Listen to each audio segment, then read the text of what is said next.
Thank you, Mr. Chairman. Ms. Carr, first, let me say I couldn't be more touched by your story. I have a 6-year-old at home. Please be assured I've already signed on to a letter urging full funding of the NIH. There's a lot of ways we can save money in our bloated government. I've been here 90 days, and already we've seen a variety of ways we can save money besides not addressing the health challenges we have in this country. Pediatric cancer is one of so many. Like many on this group, we've lost family members. I have to cancer. Never a child. I can't fathom that. I thank you for your bravery in taking this challenge on, because you're right. Crawling in a hole may be the answer. Let me ask you one question. Does anybody have any inkling to us that should share with us why it is that NIH would only allocate 4% of their money, their grants, to pediatric cancer versus all the other things? Is there any insight you could provide us on why that decision?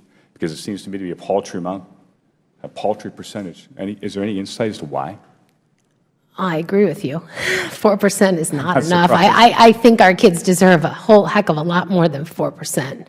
And I've fought that from day one. I don't think people realize that either. No, I don't think that's something that people realize. You know, they think about cancer, and a lot of times you think about kids, right? You know, you see all these advertisements with these little bald children, and you think, okay, that's where my dollars, that's where they're going, and they're not. And I think that's a shame. As to why, I think, unfortunately, it's numbers and it's money. And, you know, pharmaceutical companies don't want to invest in something when they're not going to, you know, sell thousands and thousands of drugs. I mean, that's the reality of it. So that's one thing that's that I could say for sure is part of the issue, and it's wrong. Anybody else in the panel can share some light to that? Yeah, perhaps I could comment as well. I think that one of the things that we're appreciating right now is just the incredible opportunity in childhood cancer research, and that was one of the areas that was highlighted by the Cancer Moonshot effort.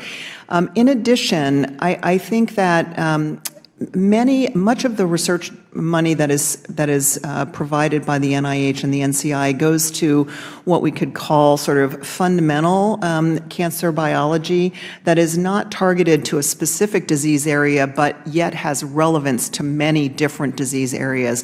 And so I want to reassure you that a lot of research at NCI and NIH is focused on areas quite relevant to pediatric cancers. In fact, my own laboratory is funded by a basic science grant that we study how cells move, and that's relevant for metastasis. And the pathway that my lab discovered is misregulated in a rare childhood cancer called Ewing's sarcoma, and we're actually actively working on Ewing's sarcoma as part of that research program. Thank you.